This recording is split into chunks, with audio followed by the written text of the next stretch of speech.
Alright y'all, welcome back to the channel and to some more turkey patterning. And today, we've got another new combo with a new choke that a lot of you guys really requested to see. And it's one that I've been wanting to pick up for a long time, so I finally found one on sale by chance, and I had to pick it up to see what it would actually do. Because hopefully, or at least on paper, this combination of stuff we got today should give us a really good looking pattern. But for the shells we've got out here today, I brought out some more of the Apex 20 gauge shells. These ones are the LT20, which are a 2 3/4 inch, ounce and 3/8 load of number 9 TSS shot, moving about 1150 feet per second. And for being a 2 3/4 inch shell in a 20 gauge, these have done pretty decent so far. But we really haven't put them through any chokes that I would call getting towards the tighter side of constriction yet. But with today's combo, I think we should be able to see some good results because it is a tighter choke anyway. And I think that that's what these 2 3/4 ounce and 3/8 shells are actually going to want, is that tighter constriction. And as for the setup we've got out here today, I brought out the Stevens 301 20 gauge here, which has proven to be a pretty good little setup for only like 200 bucks. And as for the choke I picked up,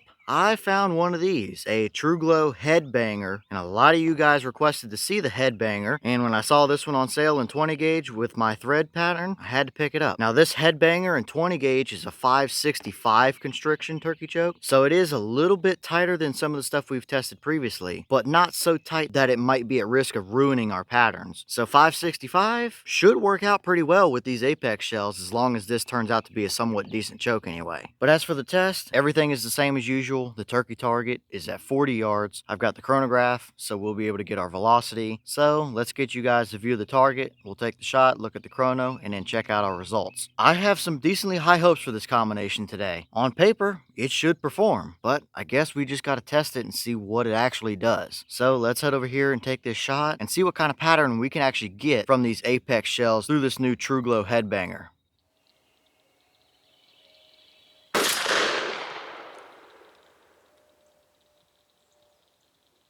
Okay, so that shell gave us 1110 through the chronograph. The box claims 1150, so we're a little bit under their claim, but from what I can remember, these like to bounce between 1100 and 1150, so we're pretty much right where we should be, or where we normally are anyway. So I don't think there's anything too strange to see up here. The velocity is pretty much right where I'd like to see it, but how does our pattern actually look down there at 40 yards? Let's go take a look and see. All right, now we're down here at our 40-yard target, and this is what we got. And we absolutely do have a dead turkey here. There's no question about it. But this Birchwood Casey target absolutely failed us. I had a good batch of them there going, or so I thought, but this one just did not actually perform. So I'm going to show you guys up close here because it is a mess. But there is a ton of shot all over that paper. Half of it didn't even make a mark on there. Half of it kind of flaked off really weird, but there is a lot of shot on that turkey paper. Now backing up and looking here, our pattern might be just a touch low and a touch right, but that is the best pattern we've seen out of these LT20 Apex shells. Not to say they patterned bad before, but this is definitely the best we've seen, or the most uniform we've seen. So as for the overall pattern, we definitely have a nice, dense, say 12 to 14 inch circle right about in that area there, and that would be more than enough to take any bird out to 40-45 yards all day long. Outside of that, we do see a couple little flyers and sporadic bits. There's definitely a couple flyers over on this top left corner and a string or two off the top there. It's not perfect around the edges, but for a 2 3/4 inch 20 gauge shell with that kind of central basketball sized area there, I am more than happy with this kind of a pattern. And looking at this here, we might even be able to get away with a little more constriction if we pick up a choke that's got more. And these might get a little bit tighter even. But for me, I don't mind the way this pattern looks. It's more than tight enough for 40 yards, 45 yards, and it's still going to be giving you a little bit more leeway in at closer ranges. If we choke it down a whole lot more, we might really start to get closer to that being too tight. But at the end of the day here, I'm absolutely happy with that kind of performance. That's absolutely a turkey killing pattern out to 40-45 yards or whatever with a 20 gauge all day long. I just wish our Birchwood Casey would have looked a little bit nicer, that's for sure. But I definitely am liking what that Headbanger choke is doing already. So we're looking good there, I'd say. So overall, definitely a pretty decent looking turkey pattern in my opinion, that's for sure.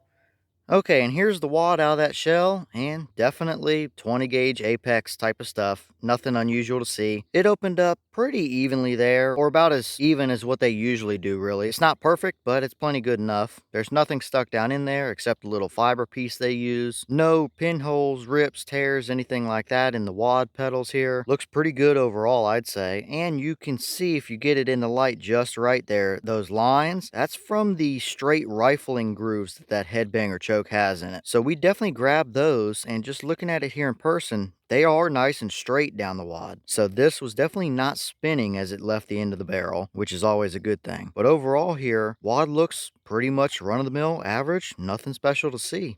Alright, y'all. Well, what did you think about that performance there? That's absolutely a 40, 45 yard, and probably even 50 yard turkey pattern as well from a 20 gauge, 2 3/4 inch shell. So I can't complain a whole lot about that. We saw a couple little flyers around the edges, but that's not completely unusual. And looking at that pattern there, I'd definitely call that a pretty good hunting pattern. It's plenty tight enough while also still giving you a good amount of leeway, and especially it would give you a little bit more leeway in at those closer ranges as well. So I'd call that a pretty good hunting pattern. Now with a tighter choke, we can probably still get this a little bit tighter even as well. But for me, that's a plenty good enough turkey hunting pattern for a 20 gauge shell. And I'd say that Truglo Headbanger is doing what it's supposed to do already. So definitely looking forward to putting more shells through it and seeing what different types of shells do, because we're definitely at a pretty good starting point here with that choke. But as always, leave your thoughts in the comments. Is that about what you expected to see? Were you a little bit surprised one way or the other? Have you tested one of these Headbanger chokes in 12 gauge, 20 gauge, or whatever the case might be? What kind of results have you gotten out of it? And maybe what other shells might you want to see run through it? Let me know all that down below. But with that being said, I've got some more testing to get done for you guys out here today, so I'm going to get back to it. As always, we have the channel Instagram as well as the mailbox where you can send stuff if you'd like. All that information will be in the description if you're interested, but I'm going to get back to it, so I'll see y'all in the next one.